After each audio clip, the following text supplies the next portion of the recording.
donc pour la présentation suivante, en fait, on a convié donc les 3 compétiteurs qui ont été gagnants sur la compétition Visiomel. Donc maintenant, nous accueillons la team Marvin Leur, donc qui est composée de Marvin Le Rousseau, qui est chercheur à l'université, au Mines Paris et à l'Institut Curie. Il a notamment une thèse en intelligence artificielle et en pathologie. Et Grégoire Guessin, qui est pathologiste résident et qui a une thèse en immunologie. Et il travaille actuellement sur des travaux de recherche en onco-immunologie. Voilà.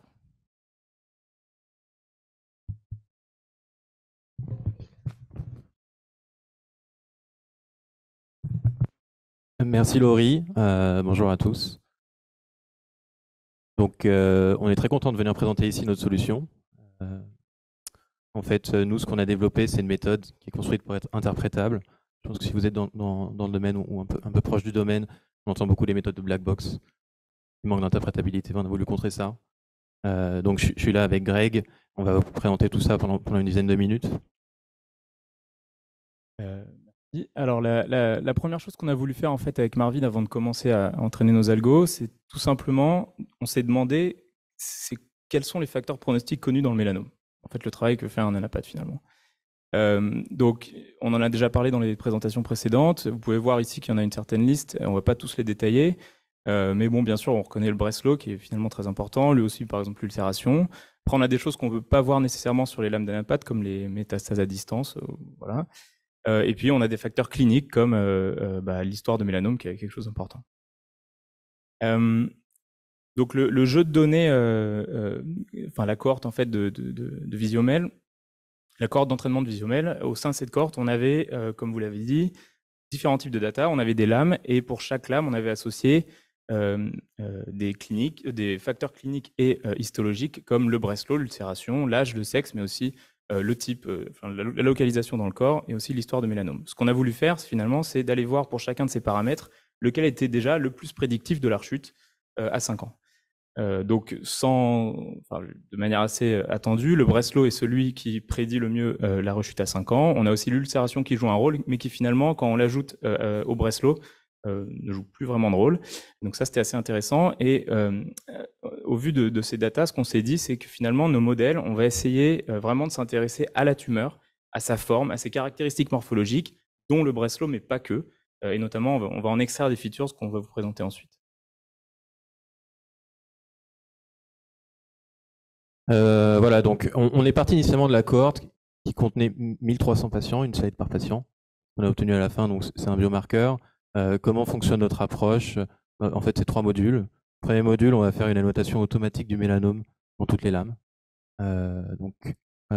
Ces tissus-là, chaque lame a une annotation autour de la tumeur. En fait, ce qu'on fait, c'est qu'on extrait des features, on essaie de caractériser la tumeur, sa morphologie, ce qu'on appelle la feature extraction. Et ensuite, en fait, on a un modèle assez simple, pas beaucoup de paramètres, c'est pas du deep learning où on a des millions de paramètres. Il va chercher les features les plus pertinentes pour prédire la rechute. Donc on va rentrer dans le détail avec le premier module. Donc le premier module en pratique, c'est assez simple, on prend une lame et on applique notre algo de détection automatique, de segmentation automatique du mélanome. Ce qu'on obtient, c'est ça. Donc voilà, un faible grossissement, on pouvait voir déjà que c'est plutôt assez bien annoté. Donc on avait une performance pas mauvaise pour ça. Et comment est-ce qu'on a obtenu ça? Comment est-ce qu'on a réussi à entraîner nos algorithmes en fait? Donc là, on a eu notamment l'aide de Maxime Gassier qui est ici, qui est aussi interne dans Nanapath avec moi. Et en fait, on a dû tout simplement partir quand même avec des annotations faites par les pathologistes. Donc on a utilisé les datas du TCGA qui sont disponibles en ligne gratuitement.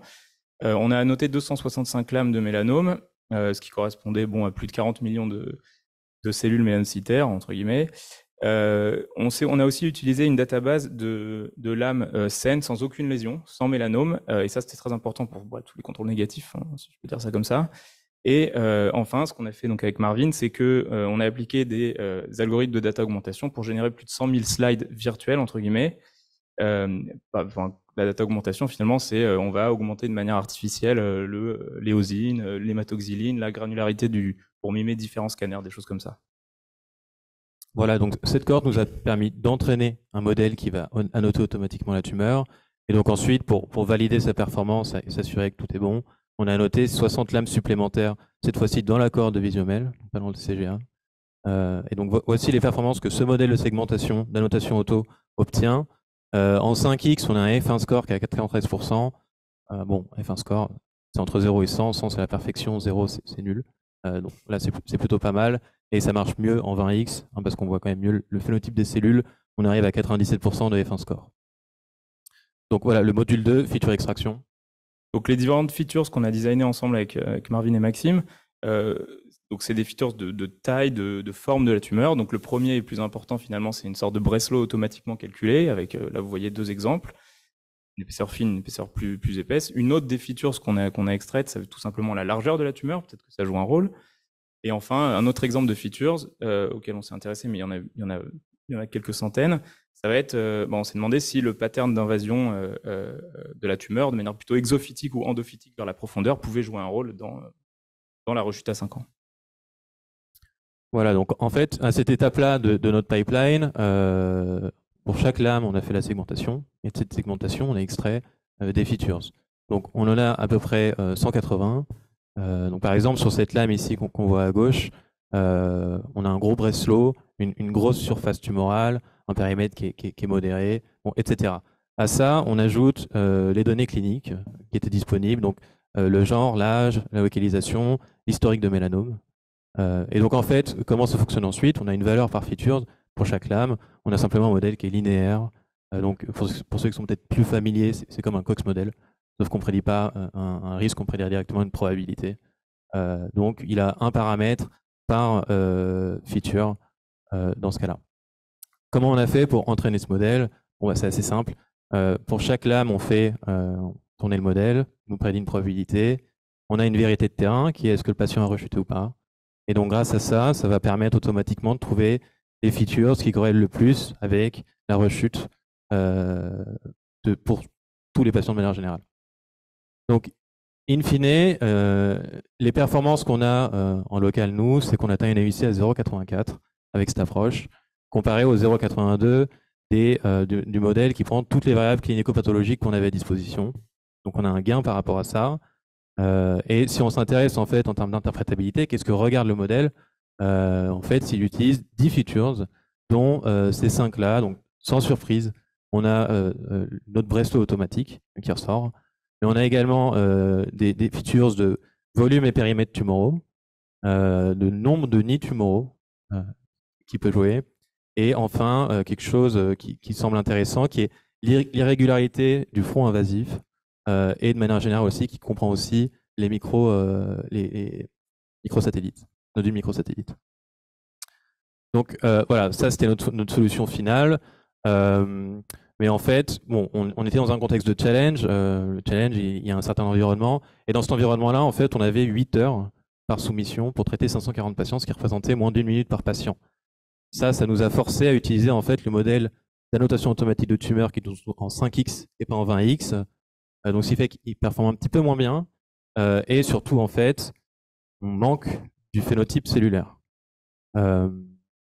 Le deuxième problème par rapport à ça, c'est qu'on n'a pas pu utiliser d'autres modèles qu'on avait, qui étaient de segmentation automatique de lymphocytes, mitose, ulcération et fibroblastes, qui jouent certainement un rôle dans la rechute, parce que c'est le micro-environnement tumoral. Donc voilà, au-delà du challenge, ce qu'on va faire par la suite. Oui, pour terminer, donc comme l'a dit Marvin, on avait 1 minute par patient, mais au-delà du challenge, en fait, ce qu'on veut faire, c'est continuer à s'améliorer, continuer d'améliorer nos modèles en ayant plus de temps par patient. Et donc là, ce qu'on est déjà en train de faire, donc par exemple, on est capable en 20x ou en 40x d'aller détecter les mitoses, les lymphocytes, les cellules épithéliales saines ou les fibroblastes, par exemple. Pour l'instant, il nous manque, entre guillemets, plusieurs types de cellules inflammatoires qu'on est en train de développer. Les différents clones tumorales au sein d'une même lame, je pense que ça peut être important pour le pronostic. Et puis des cellules, les adipocytes, les cellules endothéliales.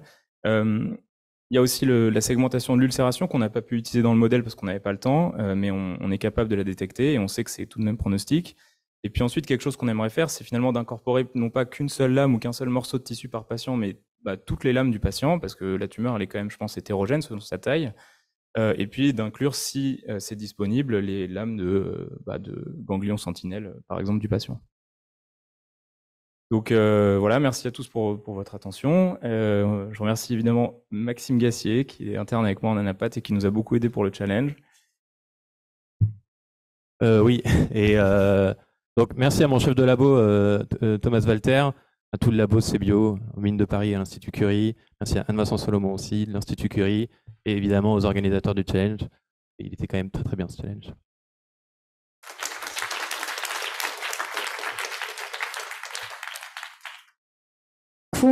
Pardon. Merci beaucoup à tous les deux pour cette présentation. J'avais juste une question d'un membre qui a dû partir. Il se demandait si c'était possible de faire aussi bien sans connaissance médicale. Sans connaissance médicale de l'équipe?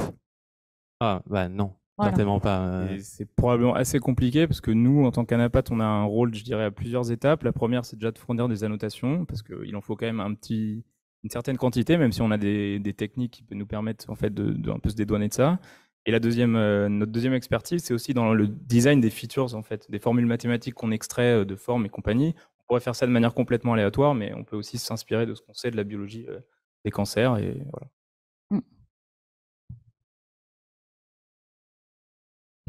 Quand vous parlez des 173 features, c'est en fait, vous êtes parti de critères morphologiques et vous avez décliné des features derrière. Comment tu... Je dirais qu'on a fait les deux. Il y a des features que nous, on a designées et il y en a qui sont designées de manière automatique. En fait. D'accord.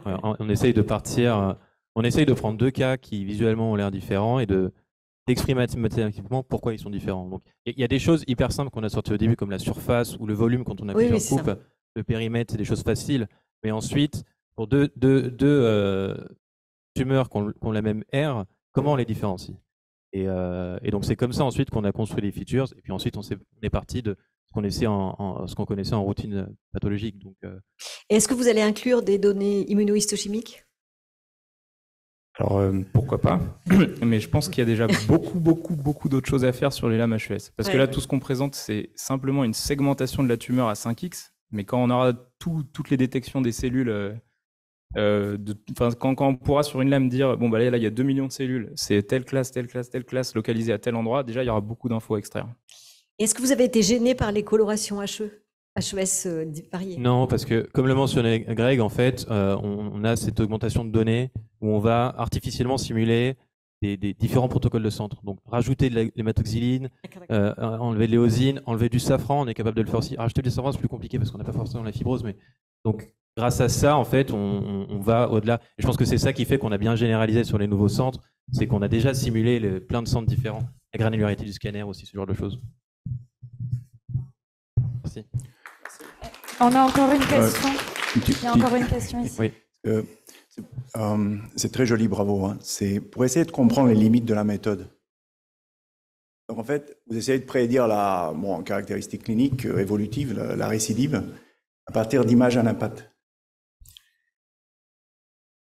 Plus fort que ça. À partir d'images à l'impact. Mais la récidive peut être due à d'autres choses. Par exemple, des mutations dans la tumeur. Des problèmes de ce style, par exemple, qui ne sont pas visibles à l'impact. Donc, en fait, c'est comme si je vous donnais une boîte de chocolat. Vous analysez l'emballage, la couleur, la granularité, la forme de l'emballage. Vous essayez de deviner comment est le chocolat dans la boîte. Avec ça, on ne fait pas de discovery. Avec ça, tout ce qu'on fait, c'est d'essayer de mieux regarder au-delà de ce que peut faire l'œil humain et l'intelligence humaine qui analyse, je sais pas, en unidimensionnel, bidimensionnel, essayer d'intégrer du multidimensionnel, convoluté, etc. Mais ça permet de mieux voir, mais avec toutes les limitations de la pertinence biologique du matériel que vous observez. C'est vrai ou c'est pas vrai? Est-ce qu'il y a une limitation énorme finalement? Parce qu'il faut que quelqu'un derrière fasse une grande découverte génétique, moléculaire ou autre pour réellement faire avancer la question de la récidive. Et là, quand vous l'aurez intégré celle-là en plus de l'ANAPAD, là peut-être vous aurez, au lieu de passer de 0,80 à 0,82, ce qui est quand même franchement un gain minime, hein. C'est pas de votre faute, hein. Mais c'est peut-être la seule chose que peut faire l'ANAPAD. En fait, le 0,82 à 0,84 n'est pas minime parce que quand on enlève le Breslow, là on prend en compte, on fait le modèle clinique à 0,63. Donc, il y a une idée d'améliorer ce que fait l'ANAPAT. Ce que vous dites est vrai, on ne pourra jamais arriver à une performance EUC à 1 avec uniquement l'histo. Même si vous rajoutez le génétique, vous n'y arriverez pas parce que vous n'avez pas tout ce qui est nutrition ou radiologique ou ou n'importe quoi en fait. Une vidéo chez quelqu'un pour savoir ce qu'il fait toute la journée, exposition au soleil. Il manquera toujours une information. C'est difficile de reproduire la vie et quand on prédit la rechute, en fait, c'est ça qu'on essaie de faire. Néanmoins, il y a de l'information dans l'histo. Là, il y en a à 84% proche de la perfection. Et on peut aller encore plus loin en ajoutant les lymph nodes ou en ajoutant deux petits cellulaires qu'on peut regarder. Il y a une limitation à l'histo, mais il y a beaucoup d'informations. Après, c'est vrai que dans un moyen terme, peut-être court terme, on va rajouter d'autres modalités, telles que la génétique, par exemple, qui est complémentaire à l'histo. Et la génétique seule n'arrivera pas à 100% non plus. Elle aura besoin de l'histo et d'autres modalités à terme. Si je peux ajouter une dernière petite chose, je suis assez d'accord avec ce que vous avez dit. En revanche, il y a une fois qu'on aura détecté toutes les cellules d'une lame et qu'on les aura toutes classifiées, on va extraire des centaines de milliers de features différentes. Et ça, c'est un nid à découverte. C'est un nid à découverte et à hypothèse biologique. Et l'humain ne sera jamais capable de faire ça. Et voilà. L'image du chocolat avec l'enveloppe n'est peut-être pas très bonne parce qu'en fait, le tissu, c'est quand même le résultat de mutations génétiques peut-être qui sont peut-être observables. Moi, je suis pas spécialiste, hein, mais observables dans le tissu, alors que dans l'image, l'exemple que vous avez donné, le papier qui entoure le chocolat, c'est vraiment complètement décorrélé du chocolat, en fait dire. Que là, dans ce cas-là, on peut imaginer que certaines analyses génomiques se retrouvent phénotypiquement, en fait. Et puis en intégrant des solutions spatiales transcriptomiques, par exemple, et en les corrélant à l'aspect morphologique de différents clones, on pourrait essayer de déduire en tout cas des patterns génétiques associés à un aspect phénotypique. Merci encore pour ces questions très pertinentes et vos réponses très claires. Donc, nous allons passer à la présentation suivante. Oui, on peut les applaudir.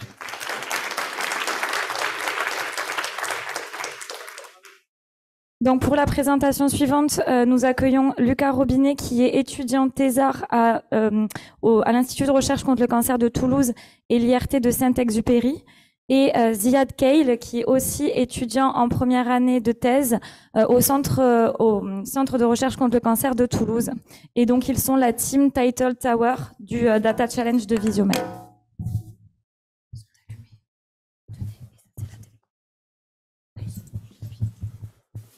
Merci beaucoup. Okay.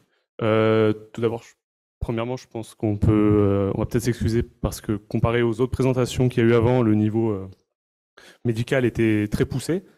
Nous, on est issu d'un background beaucoup plus ingénierie classique et on va employer des termes médicaux, mais il y aura peut-être, ce sera peut-être des imprécisions et il faudra essayer de nous pardonner pour tout ça. Voilà.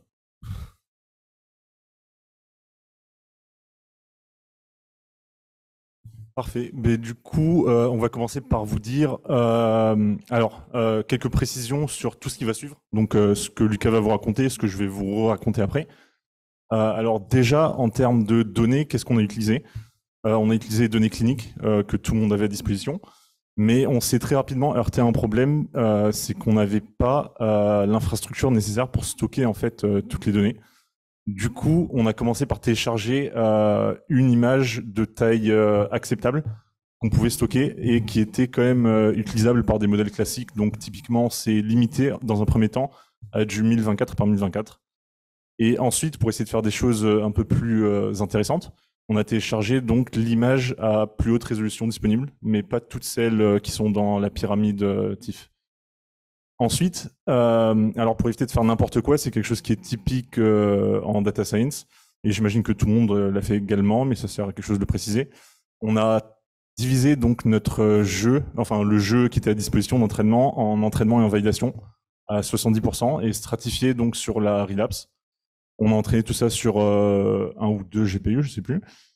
Et en termes de ce qu'on a fait avec des données tabulaires, donc voilà, pas grand-chose d'intéressant. On les a juste mappées à des valeurs binaires ou entières. Et les valeurs qui n'étaient pas disponibles, vu qu'on ne savait pas pourquoi elles n'étaient pas disponibles, on les a mappées à une classe unique également. Voilà. Alors, ce qui était, à notre avis, en tout cas, intéressant quand on a discuté après dans notre approche, c'était... alors, ça a déjà été dit et redit.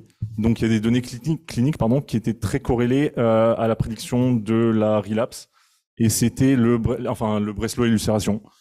Donc déjà, on s'est rendu compte qu'en entraînant des modèles en utilisant le Breslow illustration et sans, on avait des scores très différents, comme on le voit sur le tableau à gauche. Donc on s'est rapidement rendu compte qu'en fait, sans savoir ce que ça veut dire, ça va être utile pour prédire la relapse à la fin. Oui. Voilà. Ensuite, une deuxième chose qu'on a fait avec ces Breslow illustrations, vu que c'était pas disponible dans les données de test, on s'est dit, on va essayer de les prédire pour ensuite faire des choses avec. Mais en essayant de prédire ces données-là, on s'est aussi rapidement rendu compte que adopter une approche multitâche aidait le modèle à généraliser et à généraliser un peu mieux, qui est en fait la question principale en machine learning aujourd'hui, comment faire généraliser le modèle. Donc ce qu'on voit à droite, c'est en bleu un modèle qui a été entraîné, la moyenne de tous nos modèles qui ont été entraînés à prédire uniquement le relapse, et en jaune ceux qui ont été entraînés à prédire les trois, le relapse, l'ulcération et le Breslow en même temps. Et donc on voit qu'il a des légèrement meilleurs scores et qu'à la fin on a un peu moins d'overfit, donc on peut entraîner plus longtemps. Voilà. Alors comment ça se fait ? Comme les autres équipes, on a un réseau qui peut être tout et n'importe quoi, qui va extraire des features dans un espace latent, et ensuite 3 réseaux spécialisés, l'un qui va prédire le Breslow, l'un l'ulcération et l'un le relapse, avec des losses différentes associées. Donc ça va être des choses classiques, des cross-entropies binaires. Et par contre, pour le relapse, vu que on avait un problème d'échantillonnage, il y avait beaucoup moins de cas relapse que de cas non relapse. On a utilisé une focal loss, c'est quelque chose qui est plus ou moins classique en machine learning aussi, pour donner plus d'importance à des cas qui sont non relapsés et compliqués à classifier en fait. Voilà. Avant de parler de notre solution, on va aussi un peu présenter ce qu'on a essayé qui n'a pas forcément marché, en tout cas pour le moment. Tout ça, sachant que ça a été évalué sur le jeu de validation qu'on avait fait et pas toutes les méthodes sur le test. Donc l'approche naturelle, quand on a vu les données à laquelle on a pensé, c'était d'extraire des patchs, forcément à haute résolution. Et donc pour ce faire, on a pris l'image basse résolution, faiblement résolue. Et ce qu'on a fait, c'est qu'on a converti en HSV pour faire de l'OTSU filtering. J'imagine que ça parle à où on a découvert. Ensuite, en faisant une classification avec un seuil sur le H du HSV, on arrivait à avoir un masque binaire qui contient que du tissu. Et de ce masque, on a décidé d'appliquer une méthode de deep learning pour extraire certains patchs. Les patchs qui étaient renvoyés par cette méthode, ils passaient par un critère d'acceptance qui était soit on voulait des patchs avec de la variance, donc de l'information, soit des patchs qui étaient peu flous, donc qui étaient pas endommagés, donc avec par exemple la variance du Laplacien du patch. Et la dernière chose qu'on a aussi essayé, c'est avec la dimension fractale du patch. Et donc on peut voir que parmi tous ces patchs qui ont été donnés par notre méthode, on gardait par exemple que celui qui avait la plus grosse fractale dimension. Ça nous permettait d'isoler n patchs. Parmi ces n patchs, à chaque itération d'entraînement, on en tirait k parmi les n, aléatoirement. Et ensuite, on passait donc chacun de ces patchs dans un ResNet 18, donc qui est une architecture convolutionnelle. Ça nous donnait des embeddings donc de taille 512. Et ensuite, ce qu'on faisait, c'est qu'on prenait aussi l'image low résolution pour avoir non seulement des features très zoomées, mais aussi des features plus globales. Et ça, on le faisait passer aussi dans un ResNet. Et on faisait passer finalement tous ces embeddings donnés dans un Vision Transformer, donc qui a été présenté juste avant. À noter qu'on a quand même enlevé la couche de positional embedding au transformer qui faisait moins de sens ici. Et ça, ça donnait des résultats qui étaient de l'ordre de 0,37 sur notre jeu de validation et qui se sont retrouvés avec des scores un peu moins bien sur le jeu de test. Et enfin, on a essayé d'autres méthodes à partir des patchs. Donc c'est simplement un peu comme ça a été mentionné, une architecture qui fait la classification et la segmentation de cellules sur un patch. À partir de ça, donc on a calculé des proportions de cellules, donc épithéliales, lymphocytes, macrophages, neutrophiles. On a fait la moyenne à travers tous les patchs et on a additionné ça à nos features cliniques pour ensuite entraîner un modèle. Mais à nouveau, l'extraction de ces features n'améliorait pas spécialement. Et enfin, dernière chose qu'on a essayé de faire aussi, c'est non seulement d'utiliser un ResNet 34 pour notre image low résolution, mais aussi d'utiliser le modèle Segment Anything de Meta, donc qui est un modèle de segmentation on va dire automatique, et on prenait simplement l'embedding pour entraîner le modèle, et à nouveau, on avait des performances de l'ordre qu'on a soumis, et qui était beaucoup plus simple. Oui, alors voilà, donc Lucas, aujourd'hui en 2023, il vous dit des choses qui ont l'air intéressantes, mais en fait qui en pratique ne marchent pas beaucoup. Et à l'inverse, enfin, Monsieur Occam, au XIVe siècle, il me semble, il disait plutôt l'inverse. Si un modèle plus simple qui fonctionne, tant mieux. Donc c'est ce qu'on a fait. On a pris l'image, enfin vu que ça marchait pas trop ce qu'on essayait de faire avec Lucas sur les images haute résolution, et que ça nous prenait beaucoup de temps de calcul, on n'avait pas trop le temps d'investiguer. Donc, ce qu'on a plutôt fait pour notre soumission, c'était de travailler uniquement sur les données, sur les images basse résolution. On les faisait passer dans une architecture classique qui était un ResNet, il me semble. Et on a commencé par entraîner, comme on vous disait, donc sur les 3 tâches, à prédire le Breslow, l'ulcération et le relapse. Ensuite, on s'est dit, ça peut être cool quand même d'utiliser éventuellement les données cliniques. Ouais, merci. Parce que voilà, c'est un sens quand même. Et donc, on a extrait, le feature que va nous sortir notre ResNet à partir de l'image. Ensuite, on a fait 2 réseaux spécifiques, l'un qui va continuer de travailler sur ces features-là, et un autre en parallèle qui va travailler sur les données cliniques auxquelles on avait accès. Ensuite, on va les concaténer, et encore une fois, entraîner à prédire donc nos 3 signaux auxquels on a accès, et à la fin, sortir le relapse, et ça va être notre prédiction. Alors, en fin de compte, il n'y a pas que ça qu'on a fait. Comme tout bon data scientist qui participe à un hackathon, on a essayé d'analyser donc nos erreurs. On a constaté des petits hacks entre guillemets assez faciles. Donc typiquement l'image à gauche. Alors, je me souviens bien. Oui, en abscisse, on a l'âge du patient.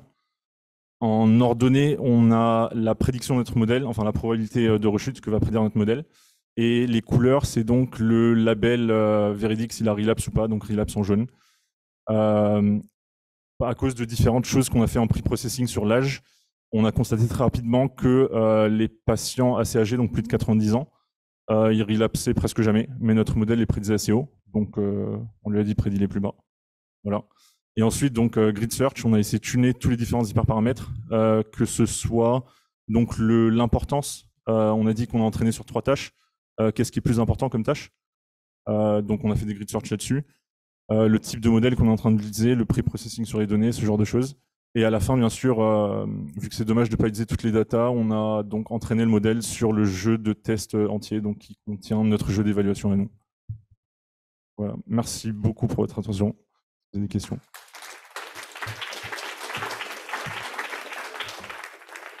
Merci beaucoup pour cette présentation, c'était très intéressant.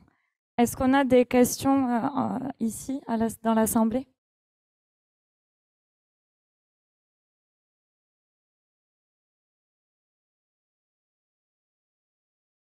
En fait, aucun d'entre vous n'est médecin.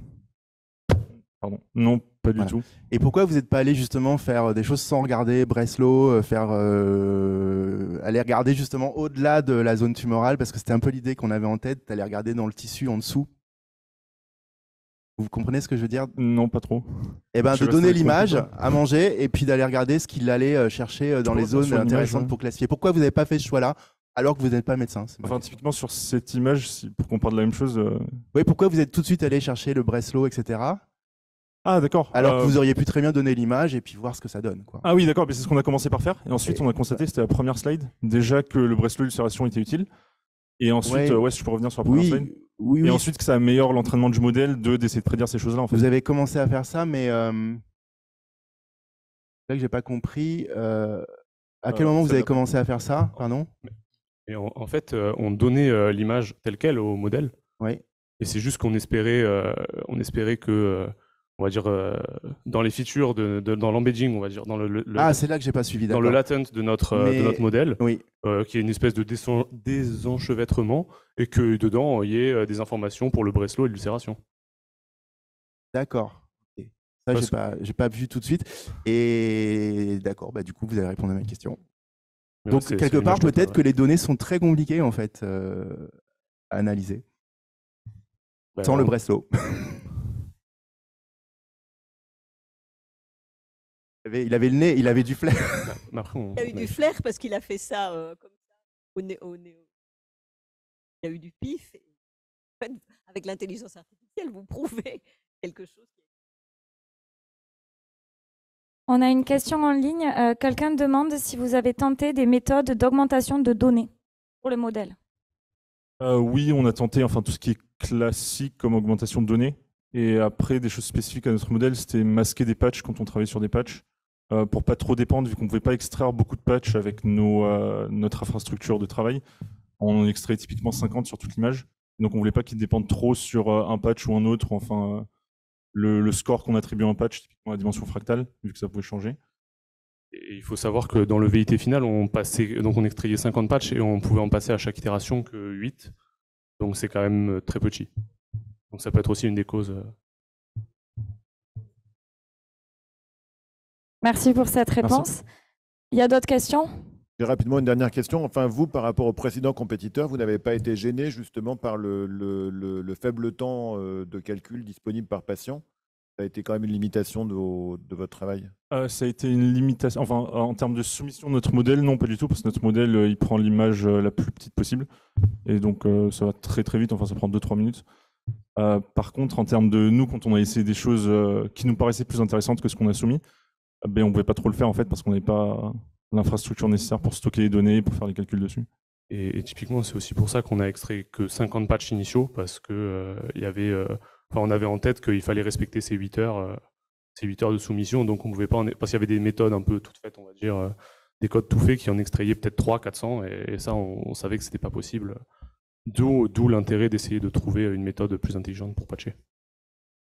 On a juste une dernière question avant de passer à la présentation suivante. Ouais, question de B aussi, hein, pour vous 4 et pour Nicolas. On nous montre, tout ce qu'on nous montre est basé sur l'analyse d'images. Mal, c'est mélanome, c'est biopsie. Il se trouve que les deux des 3 projets retenus, il n'y a pas d'image à proprement parler. Il y a des données cliniques, biologiques, mais il n'y a pas d'image. Est-ce que cette technique, j'imagine, pouvait l'adapter à n'importe quelle série de données, mais est-ce qu'il y a des limitations, par exemple, pour nos projets? Est-ce que vous faites des choses moins sophistiquées, puisque vous n'avez à traiter que des données qui proviennent de la clinique, de la biologie, un peu de la génétique, mais ce sont des données chiffrées qu'on ne peut pas analyser sous différents aspects, comme on analyse les cellules, la forme, le contour, la densité, la couleur, tout ce qu'on veut. Est-ce que je me suis bien exprimé? Est-ce que votre technique peut être aussi performante si vous analysez autre chose que des images, c'est-à-dire des données multiples? Comme les données cliniques auxquelles on avait accès, enfin typiquement l'âge, des choses chiffrables. Ouais. Bah, c'est le cas. Enfin, notre modèle, à la fin, il se base beaucoup plus sur ces données-là que sur l'image. Les images sont transformées en données, en fait? Oui, aussi. Oui, non, je pense que ça s'applique. Une dernière remarque, c'est que vous avez travaillé finalement sur des images très faible résolution, si j'ai bien compris. Donc forcément, vous ne pouvez pas aller chercher des choses qu'on aurait aimé aller chercher à plus forte résolution. C'est peut-être la limitation, c'est la puissance de calcul pour travailler sur les full résolutions, en fait. On n'y peut rien. Merci à tous et merci pour ces questions. Donc pour la présentation, on peut les applaudir.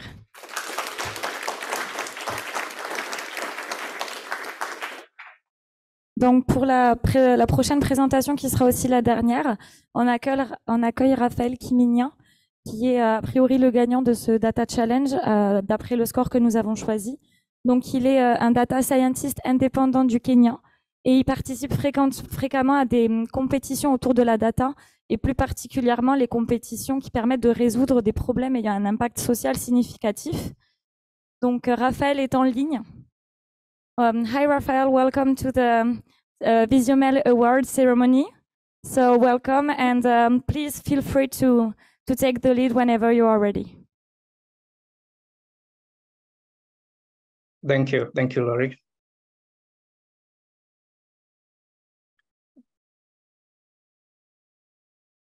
Good evening, I'm Raphael.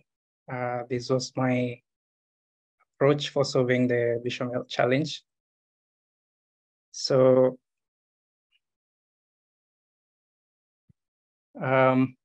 we had these 2 types of data sets, the whole slide images and the clinical metadata associated with the patient's details and whether or not they have a melanoma history.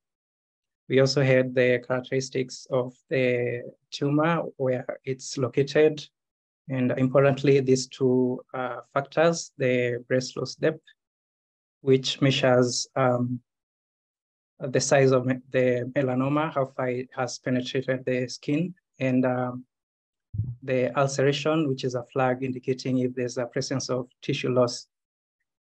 So there are two ways you could solve this challenge. You could try to model using the images only and create a CNN to classify the images, or you could use the metadata and approach this as a tabular classification task. I realized early on in my experiments that this approach was, the tabular approach worked much better than the using the images. And the most important features in this tabular approach were the Breslow and ulceration. But since they were not available in the test data set, I decided to train a model that could predict them. And then I combine these predictions from the model with the other metadata, the patient's details, and train a tabular model that can predict a relapse. So whole slide images are huge. You need, you can't fit them in memory in their native resolution. You need to resize them. But the downside of resizing is you're obviously coming from a very high resolution to a very low resolution, so you're losing a lot of information. You also end up processing these empty pixels in the image because resizing does not identify the tissue regions. So while this approach had its downsides, I realized I was still able to capture some useful information, and I created these two data sets, these two resized data sets. So this is a more elegant way of processing whole slide images that the Tilted Towers team has discussed. We identified the regions with tissue, so we remove all the other noise from the image, and we only create a mask of the regions with the tissue, and then we divide the image into equal-sized tiles. So, and then we select tiles from only the region that has been masked as containing the tissue. So I use this approach to create tiles. There's a sample tile from this approach. I also had this final step of scoring the tiles where I select them based on their color density and the amount of tissue they contain, so that we only select the most useful tiles.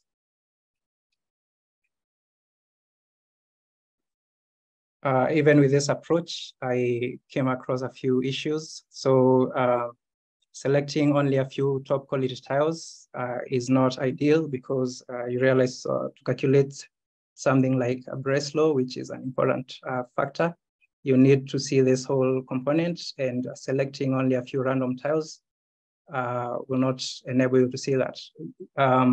Acerations are also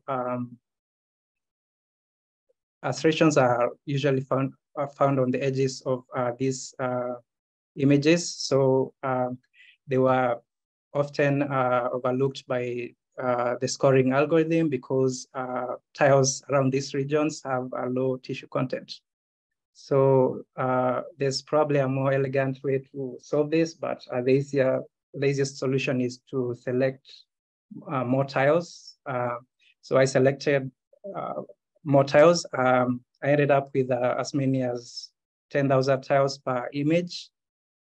But training on that many images is compute intensive. So I decided to use a pre-trained model running in inference mode to extract the features from the tiles. So now you have thousands of tiles per image, but you want to create only a single prediction from the whole slide. So multi-instance learning is a common approach used to solve such a problem.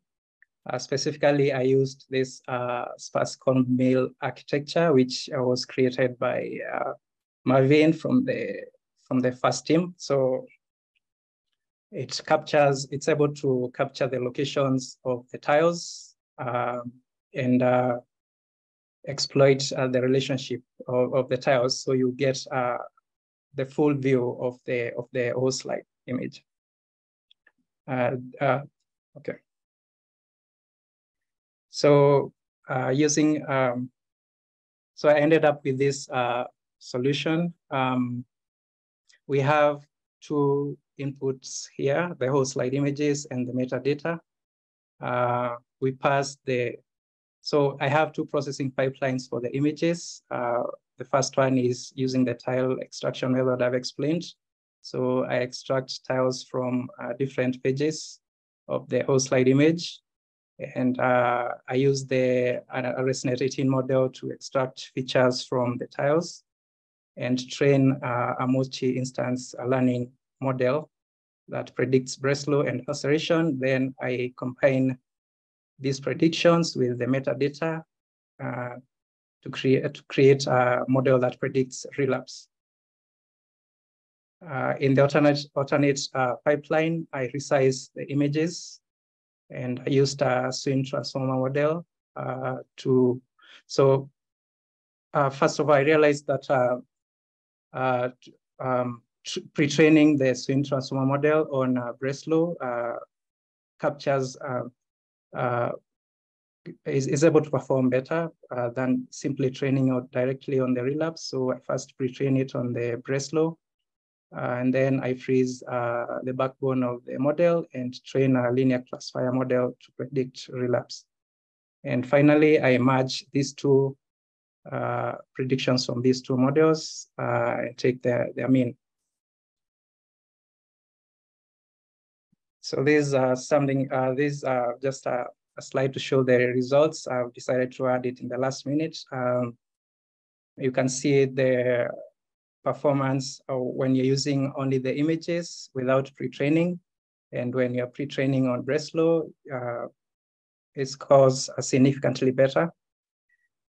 The patient's metadata including Breslow and laceration performed the best, but this data is not available in the test set. So I had to create a model that predicts Breslow and laceration first. So these are the results of my final model.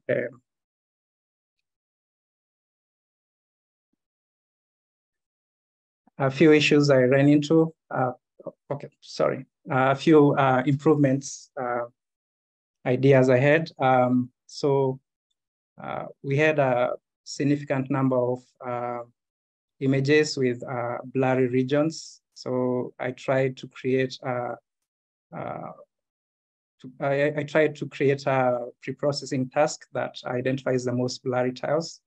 It didn't work out so well, so I didn't include it in my final solution, but I didn't spend too much time on it. So another idea I had is to use a CNN classifier that classifies if a tile is blurry or not. So that would probably work better.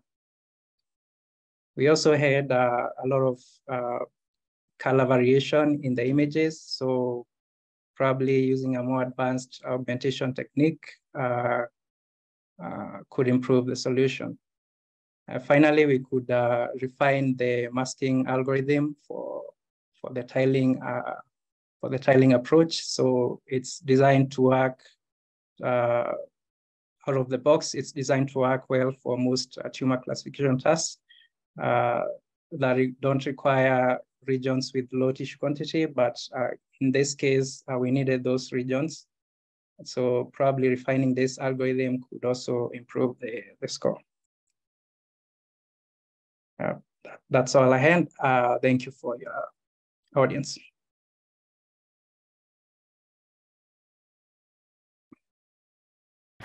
Thank you very much, Raphael, for this presentation.